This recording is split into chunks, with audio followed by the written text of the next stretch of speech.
Welcome to College Football Roundtable, your source for college football coverage, including major storylines, playoffs, can't miss game previews, and picks each week. Join your hosts, Dan, Rob, and Jordan at the Roundtable for a show unlike anything else. As for Football presents the College Football Roundtable.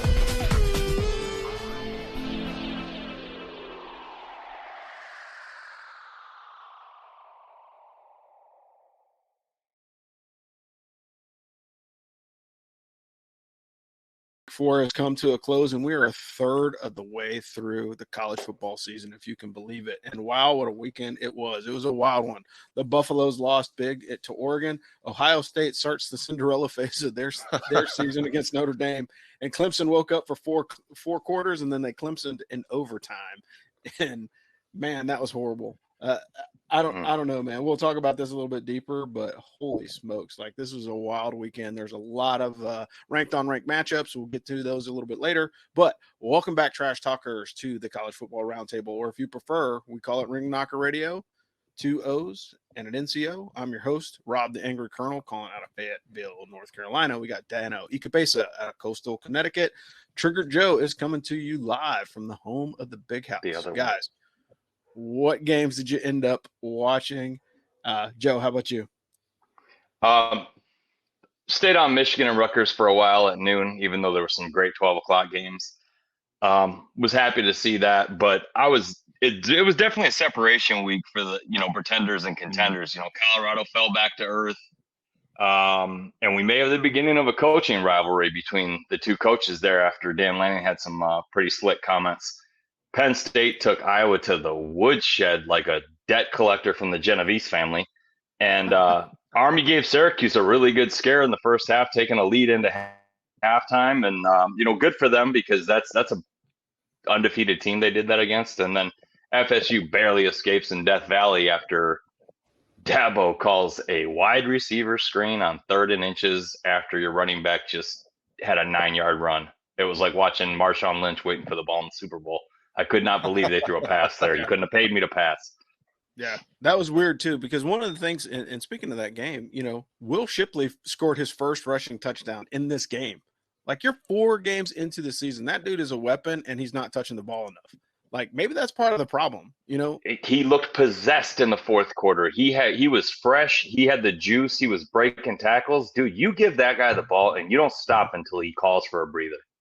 Yeah, for sure. I mean, they won the game. I found that crazy that, Will Shipley has played as long as he has at Clemson, and they didn't use that guy as a weapon more so in the game. And like, dude was fuego, like he was hot. Like, why would you play the hot hand? You always ride the heater, man. Like, I don't understand why that happened. But again, maybe. I saw a headline this week, and we'll pass this over to Dan, but I'll leave it with this. I saw a headline this week that already started talking about, hey, maybe Syracuse has a Dabo problem. And it's like, oh, that's pretty ominous. That's pretty ominous. But, hey, we'll see. We still got the rest of the season. Dana, how about you? Tough weekend for my football fandom overall. I went in kind of assuming that Army was going to get beat in Syracuse, and really I just wanted to see a competitive game, your typical Army one score, keep it close with a nationally ranked opponent kind of thing. And then they played that outstanding first half, and, man, I bought in completely. I was like, we're going to win this game. That's going to rule. They got freaking smoked in the second half, and I got so sad about it. I turned off football for the rest of the weekend. Read a book, went swimming twice, hit the weight room. Like, I completely moved on with my life for about 16 hours. Wow. Well, are you ready to forgive football and let them back into your life? Yeah, slowly. Okay, all right. I mean, the NFL is just awful. Yeah, I did see that somebody hung 70 this weekend in the pros. I was like, what in hell? That is. Yeah, it wasn't a good weekend for Colorado football. That was the Broncos that lost by 50. Yeah. Right after Colorado got taken to the woodshed. That's freaking nuts, man. Yeah. Well, there must be something in the air in Colorado. It's probably weed smoke. But for me, I ended up watching Army. Of course, I watched the Army game. I watched TCU and SMU. Like, that was a much better game than I thought it was going to be. FSU and Clemson, like, we could talk about that one all day. And carve that thing up and autopsy it. And then Texas A&M, trying to play football again. Like, it's just weird. Like, I like trying to figure out what's going on with college football. And I know it's college football, so nothing is as predictable as it always would be. Watch CU run to a buzzsaw in the middle afternoon games. Louisville showed up big time against BC. And then, Bama rarely loses back-to-back at home, and that jacked up one of my picks because I literally thought that Ole Miss was going to have a little bit more for them. Watch the UFC fight night, and then, like, as soon as the main event wrapped, I was like, I don't know, man. Like, I'm going to get back into this Ohio State game and watch probably the single greatest finish of college football in the last couple of years. I mean, hey, Dabo Swinney, watch what Ryan Day did. Like, when your team is running the ball well, run the ball. And that's one of the things that I've seen Ohio State do this season is they're actually committing to the running backs a little bit more. You've got a younger quarterback, so to take the pressure off of him, you've got to have a good running game, and it's working out for him.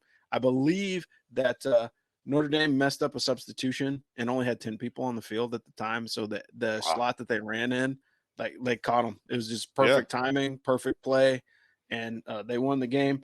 And I will say this, not as a homer or anything like that, but watching a coach get pissed off when people in the peanut gallery talk crap about their team and he defends their team on national television, I can get behind that regardless of what coach it is. You know what I mean? Like, I don't care who it is. Like, angry Ryan Day is interesting because, like, he was pissed off in his post-game interview because he was like, "Where's Lou Holtz at? I want to talk to that guy." And I was like, "Oh."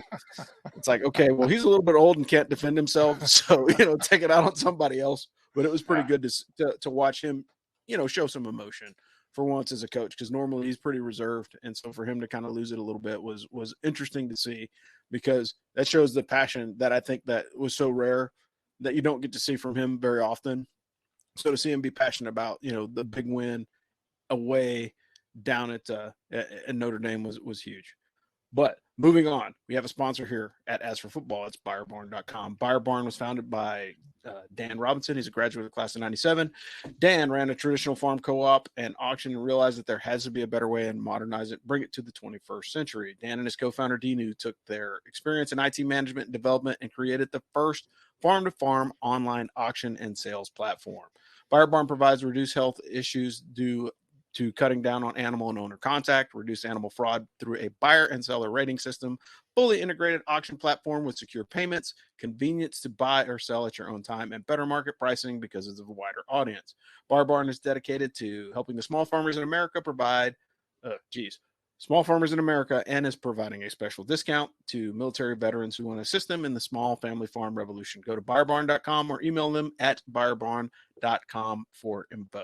You can always go to the As for Football website. There's a tab on the side. Click it, and you can find all the information that you need to buy a goat, chicken, and or cow. They do not sell horses. Anything else is fair game on Buyer Barn. Dano, you want to run down the service academies for me, please? Yeah, man. As noted, Army lost to Syracuse following that weird second half. We'll autopsy that game next week. I don't think anybody's in a hurry to relive it right now. I certainly am not. Air Force beat the heck out of San Jose State, 45-20. Game was close in the first half, but the Zoomies pulled away in the second half. Rushed for 400 yards, had a dude with 33 carries for 148 yards and 3 rushing touchdowns. Yo, man, Air Force looks good again, which is frustrating. Not exactly clear whether they've played anybody yet, though. So I'm still sort of waiting to see like what they actually look like. This week is going to be interesting for that. I think they got San Diego State this week. Navy didn't play; they had a bye. They take on South Florida at home this Saturday. Like, liable to be a more competitive game than you might expect. I think South Florida has looked good at times, even though their record doesn't necessarily show it. Coast Guard Academy took a beating from Springfield this week. The Bears went into halftime down 28 points, and they never recovered. They take on the mighty MIT Engineers. I'm not sure what the MITs are. It looks like an angry beaver. Like, is it really? Yeah, it's like a red-eyed beaver, which is interesting. I don't even know what So that's Saturday at Merchant Marine Academy. They're 3-0 this season. They beat SUNY Maritime 36-19. They take on Salve Regina on the road this Saturday. Wow, that's awesome. All right, Joe, let's run down the top 10 if you do not mind. All right, we got no change to the top 3 with Georgia, Michigan, and Texas. The number 4, we got Ohio State. Florida State didn't move after the scare in Death Valley at number 5. Penn State up 1 spot after drubbing Iowa. Washington's staying the same at number 7. USC's at 8. We got Oregon at 9 after their big win, and then Utah is at 10. And they got a pretty good test coming up this weekend. And I don't know if they're going to have Cam Rising, so that's going to be interesting to see because I haven't seen him play much this season at all, and he's their general. Yeah, there's rumor has it he should be playing this week. Cam Rising's pretty legit. I'm wondering what's going on with USC. It's not like they're losing games. I don't know why they fell as much as they did. I mean, maybe it's just like maybe it's the rest of the competition in the Pac-12 because the Pac-12 is rolling right now. That game was very close. That 14 points, they were only up 7 at the start of the fourth quarter on Arizona State. So Arizona State gave them, and they're giving too many points up. And we got to remember, this is still the team that got beat by Utah twice last year. Yeah, that's true. Cam Rising outplayed Caleb Williams in the second game. So there's some flaws there on USC's team. I'm not necessarily a buyer on them yet. Yeah, I haven't bought into USC at all, but again, I think it's style over substance, right? They're gonna win a lot of games because they can score a lot of points, but I'm not sure if they're gonna be able to play any defense at all. But other notable moves in the top 25, Colorado fell out of the top 25 from number 19. Number 11, Notre Dame dropped out of the top 10 after losing to Ohio State. Bama and LSU flipped from 12 to 13. Oregon State dropped from 14 to 19. Ole Miss dropped from 15 to 20. And then there were 3 new entries in the top 25. At number 23, you got Mizzou.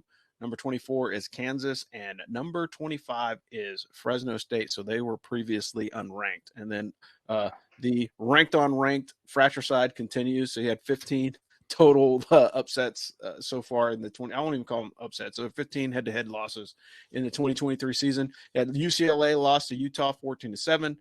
Oregon beat Colorado 42-6. Bama beat Ole Miss 24-10, which is staving off back-to-back losses at home, which is like not happened since like the mid 2000s since Saban has been the coach.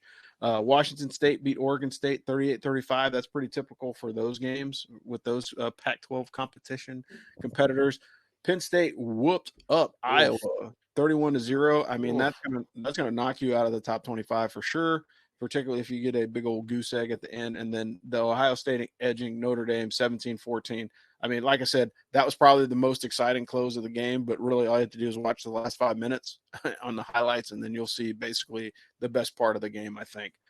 So moving on, Joe, to the Blue Falcon of the week. Who you got in the circle of infamy? It's too easy. I'm speaking for the Clemson fan base here. And my Blue Falcon of the week's Dabo, because I know he controls the final say on the plays. And after Shipley hit the truck stick, ran over a linebacker, and it's 3rd and half a foot, you throw a wide receiver screen in overtime when you need 6, gets blown up for a 2-yard loss, and 2 plays later, the game is over, my friend. You stay with the guy that brought you to the dance. Your running back was hot. He was trucking people. He was fresh because you don't use him enough. And he's sitting there saying, no, coach, that power you just ran, run it again. And then we get the ball back, then run it 2 more times and we can go home. Instead, he had to watch a wide receiver screen get blown up, 4th and 2, incompletion, game over. And Death Valley sounded like everyone died all at once. So my Blue Falcon of the week is whoever's calling the plays in the booth, and Dabo Swinney. You cost your team the game by being cute. You should have just went back to Bo Schembechler football, 3 yards in a cloud of dust, got that ball in the end zone, and see if you can't pick Florida State off. You know, they had done well against that offense leading into the fourth quarter, and were giving Florida State all they could handle. And when your team's demoralized like that, and you see one shining stars out there, like, put it on my shoulders, coach. You do that. You put it on his shoulders. And I'm sure Shipley is sick over it, because if he would have got 4 more carries, they probably would have won the game.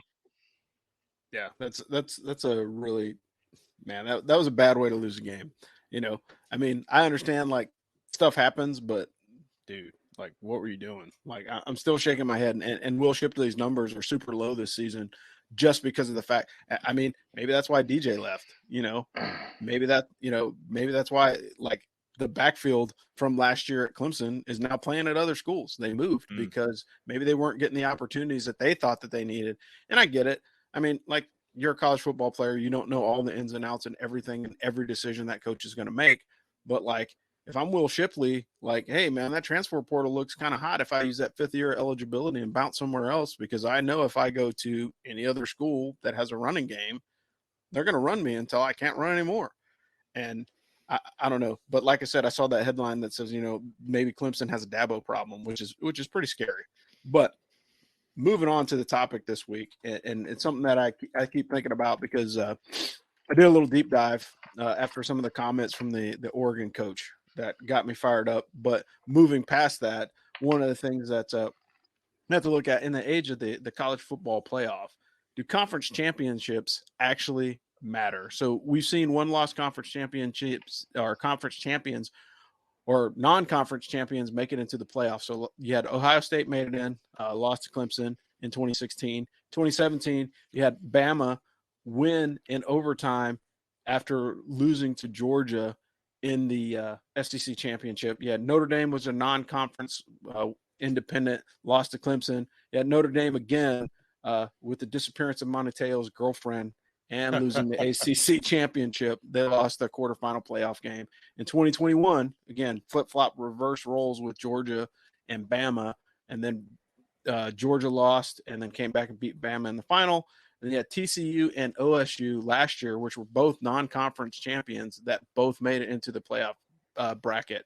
One advancing to the final, the other one lost by 1 point to the reigning national champions. What's going to happen in 2023? And do we legitimately think that as the playoff expands with all the conference realignments, the bigger conferences and everything else, are we literally going to get the 8 best teams in college football to play against each other? Or is it going to be like that Power 5 prejudice? Because I think that's starting to get broken up pretty significantly, unlike the BCS.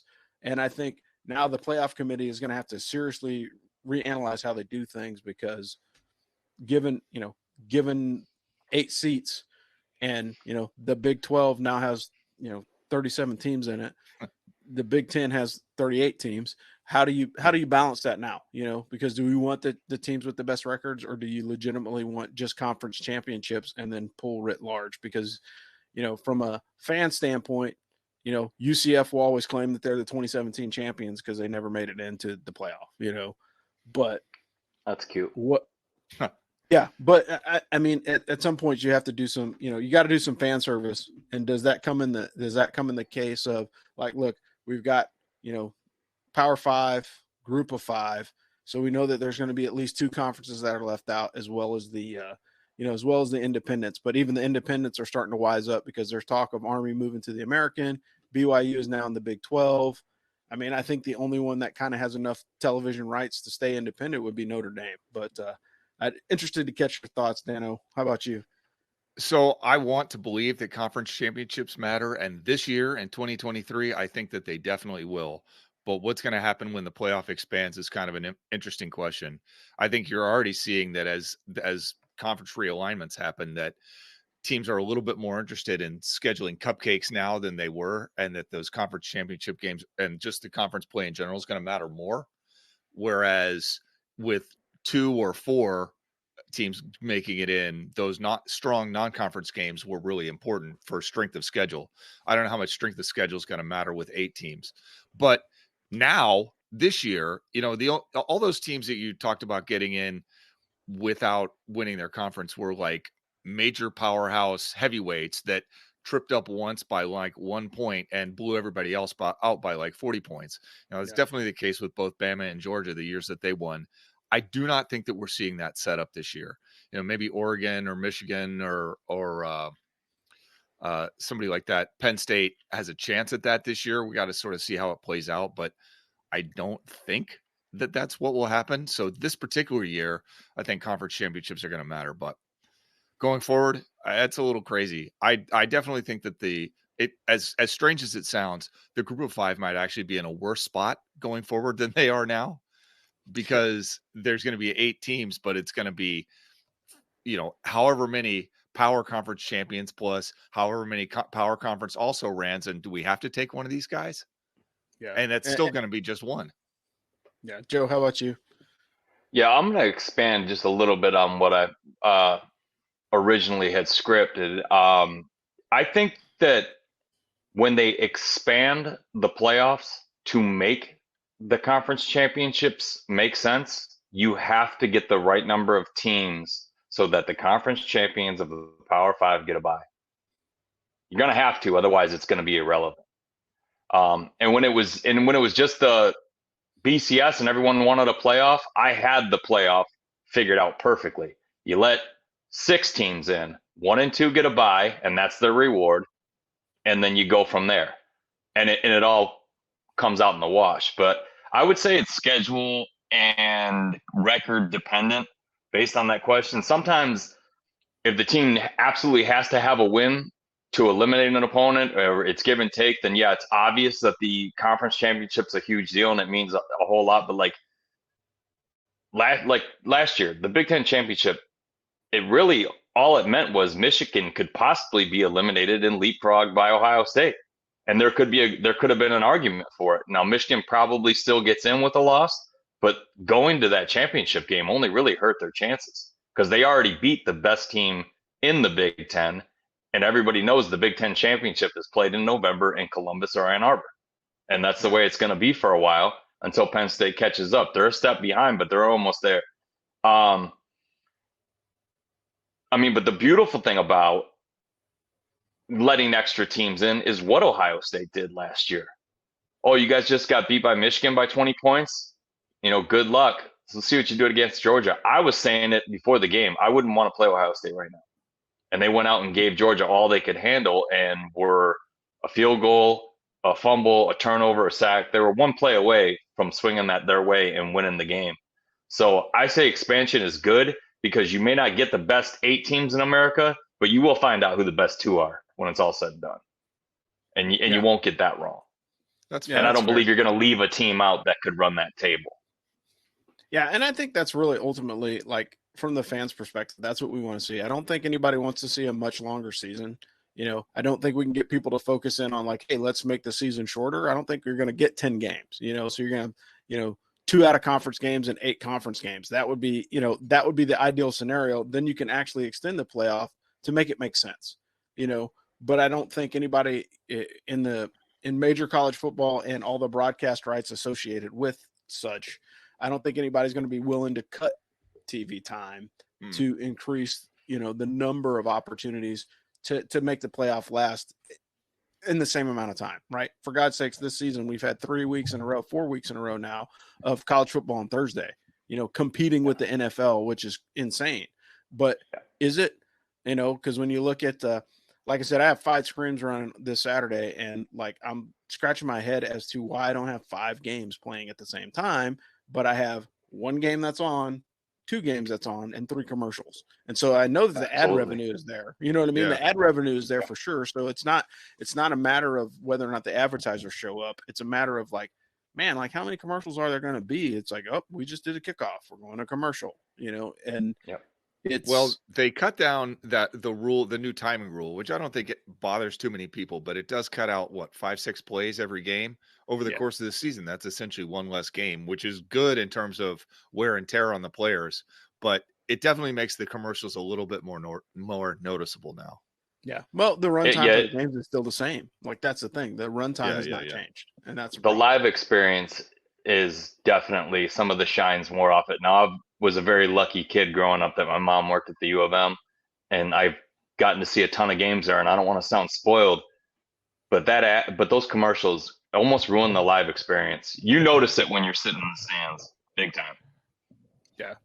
Well, especially when, the guy with the little red hat and his sign comes out with the countdown clock to let you know how much time is left in a commercial break, and it changes the pace of the game. But I think that's all tied to the discussion anyway. Like, look, does strength of schedule matter? Yeah, because like if I am a major college football team and I'm picking, cupcakes or lesser thans, like if I'm, say for instance, all my out of conference game, if I'm a Big Ten team, all my out of conference games are with MAC teams, guess what? That's going to be on ESPN Plus. And so I'm missing a major audience to make that strength of schedule moderately good, like get the C-, B-, C++ type of strength of schedule to play MAC teams, because MAC teams are good, but how many people know how good the MAC teams are because they're not on television? Like, did you see Wyoming and App State? Good gravy. That was a great game, and nobody's watching those teams. Why? Because they're not in a big television conference, but it was a great game, and I think some of that is lost just, with the size of college football being what it is, and then moving into the 12, the 18 playoff. Are we going to get the best teams? And ultimately, I think that's what everybody wants. At the end of the day, we want the best teams to play in the playoff because those games are exciting. All right, I gotta disagree with you there, Rob. I want the conference champions. I want however many power conference champions plus whatever else you got to do. I want those conference championships games to matter more than they matter now. That would be my hope. Yeah. Well, I see what you're saying, Dan. Like at the end of the day, I don't want like what happened between K-State and TCU last year. Yeah, that was awful. Yeah. I mean, and don't get me wrong, TCU obviously played a great game against Michigan. I mean, that was an awesome game that everybody enjoyed watching, but what a letdown, man. You know, it would have been amazing if they would just say, we're going to take the top 4 under the current thing. We're going to take the top 4 conference champions. Like, word, let's do it. Like, and I don't think anybody would have a problem with that except for TCU, last year. Like, we lost our conference championship game after we beat these guys, and it was in overtime. So, they played us strong for 4 quarters, but it didn't, the 5th one didn't matter or whatever. But always interesting to kind of throw that on the table and think about it, because at the end of the day, it's about getting butts and seats, ad revenue, unfortunately, and then, building these teams. And I think, the longer that you stay into the playoff hunt, the better you are. For Michigan, it's a little bit easier to recruit if you beat Ohio State. Same thing for Ohio State. If I beat Michigan, then I like, hey, look, we beat the team up north, or we beat those, 4-letter word people down in the South. That makes it easy for recruiting. Same thing for Georgia and Bama. Like, hey, we smoked Bama, or Auburn. Hey, we beat Bama, or we beat Texas A&M. So that gives you some bragging rights that helps you negotiate. But nothing like having a national championship trophy. I think that really kind of sets it in motion, particularly as far as recruiting is concerned, and like it gives you the best chance of winning. Like, again, people are going to go to USC. Why? Because it's in Southern California. But at the end of the day, like, if they don't start winning some national championships here in the next couple of years, who's going to care that Lincoln Riley is down there? Maybe Lincoln Riley's family, but like as a fan of college football, it's like you got to get the job done. And I think that's a greater question. But anyway, speaking of getting the job done, we have a person that gets the job done all the time for mortgages, and we will pass it over to Dano for the next read. So Craig Oxane is the vice president of residential lending for Draper and Kramer in Chicago. He's a member of the West Point class of 1994, licensed to lend in all 50 states. He is one of the biggest VA lenders in the country. He's going to give you super competitive rates, go out of his way to give you the best deal that he possibly can. This is important because the mortgage process is super confusing. Rates move all over the place, and you're trying to make sure that all your financing is straight, and you're getting a good deal on the house. And it's a tough time to deal with like some faceless, nameless corporate entity, some website, some big box bank, whatever. You would much rather deal with a mortgage lender who actually gives a crap about you as a person. And this is kind of how the West Point network functions. Like, Craig is helping us stay in business here at Ask for Football, and we're trying to help you get the best deal on a mortgage that we possibly can by introducing you to the very man that you need to meet. Plus, this is important, Craig does not charge lending fees for veterans. That's a savings of like $1,300. Get that money. Like, don't pay some clown $1,300 if you don't have to. So Craig Oxane, vice president of residential lending. Check him out. Links on our website. Just go to askforfootball.com. Click the little picture. You'll fill out a little questionnaire. You'll be talking to Craig in a couple of hours. It is too easy. And I'm telling you, everybody, and I mean everybody, gives that dude 5 stars. He is an outstanding customer relations guy. That's awesome. All right. So moving on to games of the week. And as I said before, we're going into week 5, if you can believe that. And you've got college football on Thursday night again. You got Middle Tennessee at Western Kentucky, Temple and Tulsa. And Jacksonville State at Sam Houston. Those are both that should be an interesting matchup. Those are 2 teams that just came up from FB or Division II. So they're moving up. They kick at 7:30 and 8 respectively. Friday, you've got Louisville and North Carolina State. That should be a good game. I think Louisville's hot right now. NC State has been sporadic, so I think we'll see who can get the best of that engagement. You got 9 o'clock kicks. Louisiana Tech and UTEP. They got Louisiana Tech, man. Really? Seriously? I think the main game to watch on Friday night, though, is going to be on FS1. Kicks at 9 o'clock. That'll be Utah against Oregon State. That should be an interesting one. I think Cam Rising should be starting this week. I know that there was a discussion of whether or not he was going to be playing. I think that guy's a great quarterback, and I'd love to see him back in the pads. The last game is on ESPN. You got Cincinnati at BYU. Again, that's a new Big 12 matchup. So that's their shiny new Big 12 training wheels. Noon kicks on Saturday. You've got UAB and Tulane, Florida versus Kentucky. I don't know if you saw Kentucky last week, but they look pretty doggone good. And Florida, they're trying to hang on to that top 25 spot, but they're playing at Kentucky. UK is pretty doggone good, man. Kentucky is always good at this time of the year, but they, just when you start to buy into them in the SEC, it just never goes your way. That's got to be one of the most frustrated fan bases in America. Yeah, for sure. Then you've got Louisiana and Minnesota on the Big Ten Network. You got Penn State and Northwestern. Oof, that one's going to be an interesting one. If you're a Penn State fan, it'll be fun to watch. If you're a Northwestern fan, not so much.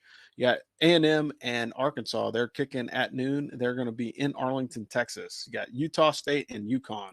That one will be a horrible game to watch. Dano, I am sorry that you are a UConn fan because it's a fascinating game because I had this to talk about later, but since you brought it up, UConn is supposedly they're on the verge of losing the locker room. So if they don't win this week and sort of get it turned around, you're looking at a sea change of expectations among the fan base and the whole the natives are restless. So I realize that nobody gives a crap about UConn, but it's a high leverage game for the people in stores who are trying to make this argument that they could potentially go to the Big 12 and not just for basketball. Yeah, but Utah State might be the team though, because Utah State is bad. They're horrible. If UConn exactly. If UConn doesn't win this game, there's going to be some pitchforks out there. If they at home, if they can't beat that bad Utah State team with what's not a terrible, they got a decent defense. They can't make that work some way, somehow, then they got real trouble. I mean, bad trouble. Yeah, for sure. I 100% agree with you. You got USC at Colorado. Hey, man, that one's going to be a tough game for Colorado. They got to pull out of this nose. I won't even say it's a nosedive. If you watched what Deion Sanders said in his interview, he was like, look, man, we have yet to play a complete game. We've either had defense play well or the offense plays well, but we haven't had them both play well at the same time. Special teams has been up and down, particularly in the game against Oregon. I would say this, I think there are some flaws in the Colorado offense and defensive line. I think everybody knew that going into the season. I don't think there was an expectation that, Deion Sanders, just with sheer personality, is going to, run the table in the Pac-12. I don't think that is the case. I think USC is struggling to put up some offense. And if they can't convert, then it creates an opportunity for Colorado. I don't know how badly this loss went in the locker room. If you saw how Coach Prime was in his post-game interview, he was just like, yeah, we didn't execute. And to be quite frank, that was one of the most poorly executed games I've watched all season. There were flags on both sides. I think there was 20 penalties between both teams, which is unheard of. It was gross. They left 400 yards to the referees. And so I think that's going to be an interesting matchup because, again, you've got returning Heisman Trophy winner. This is a quarterback duel, so you're going to see who's going to get it done. Is it going to be Shedeur Sanders, with some changes to the offensive line, or is it going to be Caleb Williams? Guys, what are your thoughts on that one? Yeah, man. I mean, I'm probably not as into it as you are, but it's an interesting game for sure. Yeah. And then I don't think you see – I'm sorry, I didn't mean to cut you off, but I think Colorado has a much better game. They finally saw what, top flight competition looks like. And they definitely got Oregon's best shot. I mean, Oregon couldn't miss in that first half. So, maybe they show up and put a few more points up against the USC defense that got scored on. I think it was 28 points scored on them by Arizona State last week. And that's a one-win Arizona State team. Yeah. It's still Deion in his first year. Let the man have at least 2 recruiting classes before we pass judgment on whether or not it's a success. holy cow, they've already turned the corner. Just Sure. it is a process. I'm quite sure he knows that. Yeah, they won exactly 2 more games than they did last year, right? Yeah. 6-6 on a bowl game is success, I think. Absolutely. For Colorado this absolutely. season. I don't think that's an unreasonable expectation. I think a lot of people thought that, just because it's like, oh, it's Coach Prime. He played 2 sports. Like, yeah, like dude's 57 years old and he's done some stuff, but he can't impress all of his experiences on those kids in a short period of time that he had between, recruiting them and putting the team together, because he's still got to fill the team. But that'll be interesting. The other 12 o'clock kick on Saturday, it's going to be interesting, is Clemson at Syracuse. Oof. Like, I know we'll talk about that one later in the pick, so I'm going to keep moving on. So you got the battle for Eastern and Central Michigan. That'll be on ESPN Plus. Again, that's one of those games that's kind of sneaky okay. That is on the Plus. You got Virginia and Boston College on the CW at 2:00 in the afternoon. So if you have a over-the-air antenna, that might be a game for you to watch if you're a fan of either one of those teams. Both of them are kind of struggling right now, but maybe it'll be a chance for Virginia to get a surprise win. Got Miami of Ohio at Kent State. That one's on the Plus as well. Arizona State and California. Do we care? That's a 3:00 kick on the Pac-12 network, but nobody's probably going to be watching that. Baylor is having a horrible season this season. Like, I don't know how they are going to recover from that one. Like, they haven't looked this bad in a very, very long time. They're taking on UCF at 3:30. Got Northern Illinois and Toledo. That'll be an interesting game. ODU and Marshall at 3:30. That's going to be on ESPN Plus. That one will be one to watch. You've got Kansas against Texas. Hey, you know what? Quinn Ewers is quietly one of the best quarterbacks in college football, and everybody's ignoring him just because the rest of his team is playing really good ball. But, like, that kid's putting up some numbers. Yeah, and notice for Kansas, keep your kids in school. Don't buy new houses. You're moving out of the top 25 on Sunday. Truth. Yeah. Well, and for Kansas, man, like, again, this will be a quarterback duel. It would have been a much nicer opportunity to see 2 good quarterbacks play against each other. I think they're going to be the decision in the game. But I think when you look at Texas versus Kansas, way too many weapons in Texas. Way too many weapons. You got Houston and Texas Tech at 3:30. USF at Navy, as we said before. Wagner playing Rutgers. That's another one of those weird ones. Why are we 5 weeks in and you're just now playing these guys? It doesn't make any sense. Michigan is going to take out the corn. The Huskers are like, dude, Matt Rule is suffering right now. Like, that guy is probably going to be looking for a new job at the end of next season, because I put the over under 3 games for Nebraska this season. Yeah, something about Tommy Phillips was it Phillips and Frazier? Yeah. Lawrence Phillips and Tommy Frazier. And that era makes me always happy to see Nebraska lose. It's like they kind of snuck in and were a de facto Nebraska out there, or Alabama out that way for a little while. Like, every time I see them lose now, I'm like, yeah, who cares? You guys were dominant for a long time. Plus, you made us split a national title with you in '97, which was garbage. Yeah, for sure. All right, so you got Indiana and Maryland. Hey, look, if you're not watching, peek in on that Maryland game, man. You know who else is a good quarterback is freaking young Tua. That guy is significantly better quarterback than his brother is, I think. I think Tua benefited from being at Bama because, like, hey, I could throw up a water balloon and, a 5-star receiver is going to catch it.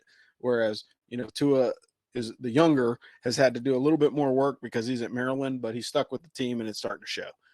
You've got number 1 Georgia at Auburn. All right, like, going to Jordan-Hare Stadium, as they say down there, is a very dangerous prospect for anyone in the SEC. Playing, Bama's been tripped up in the Iron Bowl. Will Georgia do it? Georgia this year, the way that they've kind of like sleptwalked through the first half, it's possible that they go in down at halftime and have to come back and beat Auburn, which would be an interesting thing. So circle that one on your calendars. That's just not the same team in the second half. Yeah. If you've been a Georgia fan at all, like even last year, early in the season, they just, don't even consider what you're watching until you get to the third quarter. Yeah, like, for sure. You got Bowling Green and Georgia Tech. That should be a decent ACC matchup. Moving on, we're just going to drop and start hitting the higher ones. 6:00 kick. You got LSU and Ole Miss. That should be a good game. Can Brian Kelly keep it together? Because, like, they're winning, but, like, they are 1 or 2 plays away from losing some games. And both teams already got a loss, so they better bring it. Yeah, well, and that's the other part. You're in the SEC. Like, if you have one lost team in the SEC, your season's over. Unfortunately, I mean that's just the way that it is because the competition is so stiff there. You've got Oregon and Stanford. Hey, look, I fully expect to take if I was betting on this game, I'd take the under. And the reason why I say that is because I think Oregon's going to have an emotional deflation. It's easy to get up for a big team that's hyped up like Colorado just based off of, press clippings and locker room talk and all that other stuff. Stanford is sneaky good, and you're playing at their place. You don't have your fans behind you, and you just had a super, super emotional game that wasn't well played by, going back to all the penalties that were called. I think Oregon, it may be a trap game. It'll be closer than the experts think, for sure. Let's see, moving on. You got Iowa State at Oklahoma. Hey, Iowa State's going to get a black eye on that one. East Carolina and Rice, that'll be a good one, but again, it's on ESPN+. Utah Tech and Colorado State, why? Why are these games even being broadcast? I don't understand. Michigan State at Iowa. Iowa is going to punish Michigan State for the loss that they just took. And Michigan State better pack a lunch because they're probably going to be putting the second teamers in because they're either going to have some folks hurt or the score is going to be so lopsided that it's not going to go well for them. And they're playing at Iowa. And again, I'm telling you, Kinnick Stadium, the third quarter, wave at the kids in the Children's Hospital. There's probably going to be a couple players from Michigan State probably heading that way.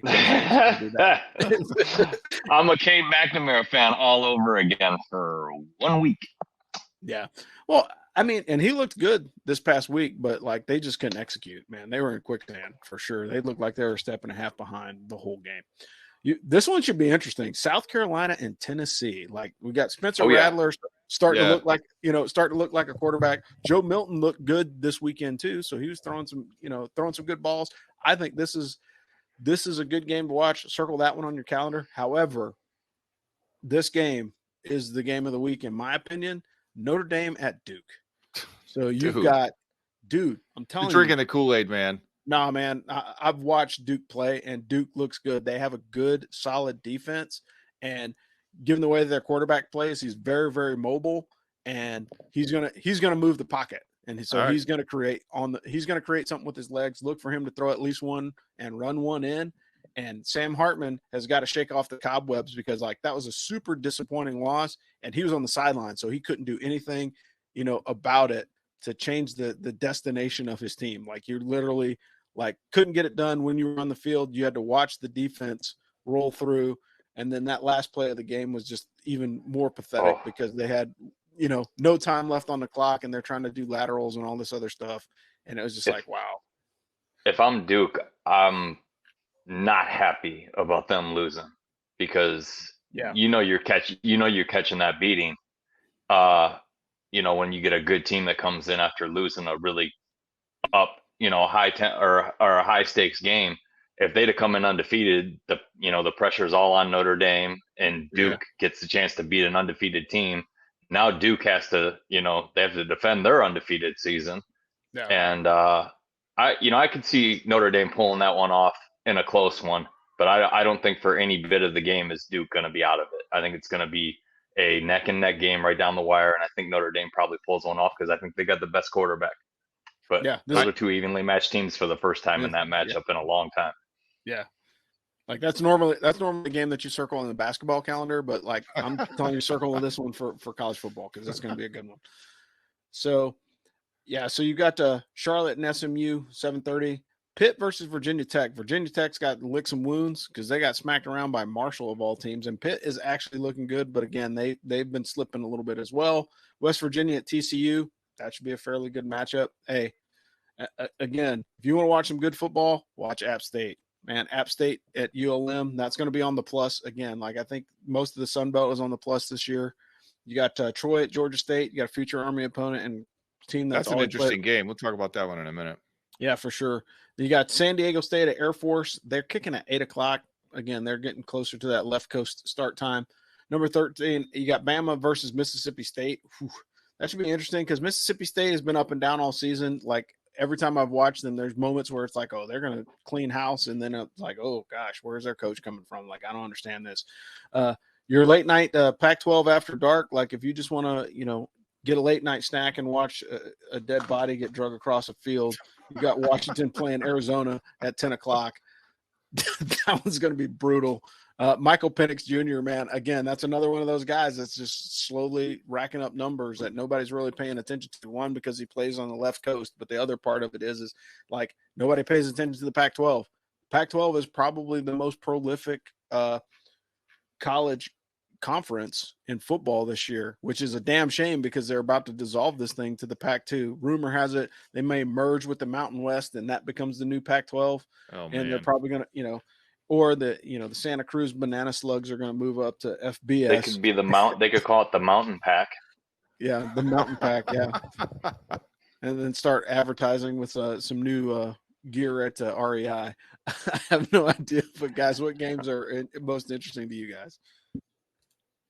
I'm always going to watch Michigan. I think that they go handle business at Nebraska, but you stole my answer, and I'm really interested to see number 11 Notre Dame going against number 17 Duke after a tough Ohio State loss. Duke's looked very impressive so far, and I wouldn't say I'm drinking the Kool-Aid just yet, but they can change that for me on Saturday if they pull off a victory. Then LSU and Ole Miss will be a good one because you can't lose another game. So let me just say that. Both those teams got to win, and then Kansas and Texas. Oh, you're all right. Then Kansas and Texas. I think Texas is going to roll. So I unfortunately have both Duke and Notre Dame on my fantasy team, so I have to root for Notre Dame because those road wins are important, and I'm one road win behind Rob, although we're tied on the scoreboard. Yeah. We talked about Utah State at UConn. For me, mostly this is about like which disappointing teams are going to turn their seasons around. Virginia at Boston College, I kind of want to see what the Army opponent looks like. BC looks way better at home, I think, is what I've seen this season. USF at Navy, like we've barely seen Navy play, and when they've played, they've either played the freaking best team in the country or a doormat. So USF is kind of like hopefully maybe in the middle there. South Carolina at Tennessee, like we talked about that one. Troy at Georgia State, man. Troy is 2-2. They beat a good Western Kentucky team this past week, but like they did it on offense. Their defense looks like they maybe regressed. And Georgia State, if you guys haven't watched them play, they beat the hell out of Coastal Carolina this past weekend. That is a good football team. Holy smokes. They got it. I would say, I don't know if they're the favorites to win the Sun Belt, but they're not the favorites. And then again, San Diego State at Air Force. We talked about that a little bit, but it's just like kind of a prove it game for the Zoomies. Like I think San Diego State is a real team. Yeah, I talked about all my picks during the games that I'm going to be watching, but for sure, I think the one that I'm really going to sit down and devote some time to is going to be South Carolina and Tennessee. I want to see if Joe Milton can pull it off 2 weeks in a row. Like he looked good this past week, and Spencer Rattler, man, again, he's starting to come into his own, and he has to, because like dude, like this is your draft status. If you're trying to make it into the pros, you've got to put together a good season. And he's going to wind up in the XFL. Yeah, he's going to be working for Dwayne Johnson if he doesn't get his act together. Riley Leonard is the guy's name. Like, he's going to be a Heisman finalist if he keeps it up the way that he's playing. And this is going to be a duel. It'll be a duel. Sam Hartman, literally is probably one of the best quarterbacks, if not the best quarterback in college football.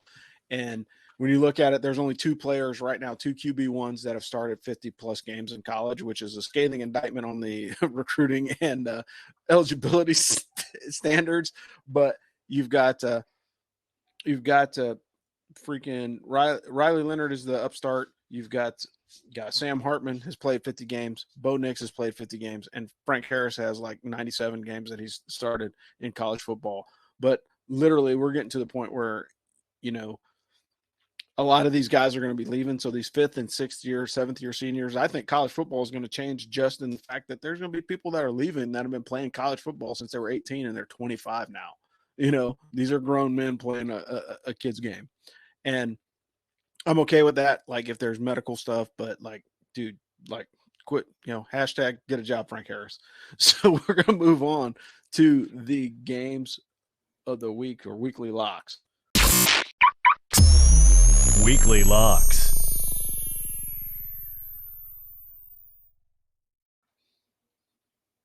Dana, who you picking? I went 3-0 this past week. Oklahoma covered against Cincinnati. FSU covered at Clemson, even though it took overtime to do it. And Western Kentucky at Troy went soundly under 57.5. So that gets me back in the black for the season. This weekend, UConn +6 at home versus Utah State. We talked about why. Syracuse +7 at home versus Clemson. I think Syracuse has a decent chance to win that game, if not better than decent. And Georgia State -1.5 at home versus Troy. The Panthers are really good. They really are. Much better than you think. Joe, how about you? Yeah, Dano and I do not talk before the show before I say this. I went 3-1 last week, thanks to a slight move in the line to Rutgers getting that half point at 24.5 and losing by 24. Win is a win. That one's good. Oklahoma went from 14 to 13.5, and they won by 14. Take that, Vegas. That's a cover as well. And then the Seminoles, thanks to Dabo's screen pass, covered in overtime. So there's 3 wins. And unfortunately, Colorado could not get off the tracks. And 21 points was not enough to help them get out of the second quarter, let alone the game. They lost by 36. This week, I'm taking a game we haven't talked about and a team we haven't talked about, but I think we should. And the undefeated Dukes of James Madison, -3 at home against a 2-2 South Alabama team. James Madison's got road wins against Troy. They've got road wins against a road win against Virginia. I think they roll by 2 scores. Then I got Texas after their destruction of Baylor to cover 17 points at home against Kansas. I know Kansas is ranked, but so was Iowa last week for 5 minutes. The Horns are making a case for a playoff bid, and they're hot right now, like Hansel from Zoolander. And last, you guessed it, I like Michigan to cover 18 points against Nebraska. I see another 31-10, 28-7 type game in Michigan's future this Saturday. So like to keep it rolling after going 3-1. Nice. Very well. I went 1-2 this week. I got pretty much smacked around. Missed on Ole Miss to cover. Buffaloes didn't even score 21, and Texas to cover 14.5 over Baylor, which was just dumb. Anyway, take Northwestern -26 to cover at home against Penn State. I think Penn State on the road doesn't score as much, but it's going to be like a 21-point game. I think they'll beat them by 3 touchdowns, but they won't hit 26. That's brave. I mean, That's real brave. That's my call. All right. Take the under on USC and Colorado. I think they'll score some points, but I don't think either team will bust over 40. I think it'll be like a 28-35 score, somewhere in there. I think the offense gets going for Colorado. I think the defense played better in the second half for Colorado as well. And I just don't think there's as much team speed collectively at USC as there was at Oregon. But I'm hoping to be proved correct in that one. Take KU and Texas to hit over 62. I think it's going to be like 55-28. I think Texas will put on some offense. I think KU is going to score. Somebody's always got to go. I don't think the Jayhawks are going to have enough offense to beat Texas, but I think that, I think they'll score some points. It'll be close, like first quarter, first half, but then, Texas will pull away and Quinn Ewers will be, well on his way to the Heisman house at the end of tossing some touchdowns at the end of that one. And then I'm going to take Mizzou to cover 13.5 against Vandy. Vandy looked good the first 2 weeks. They're starting to look like Vanderbilt again.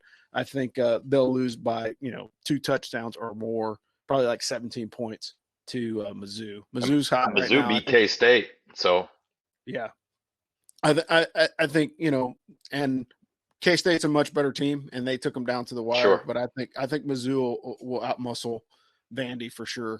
And they're going to smack them around. So I've got Mizzou to cover against them.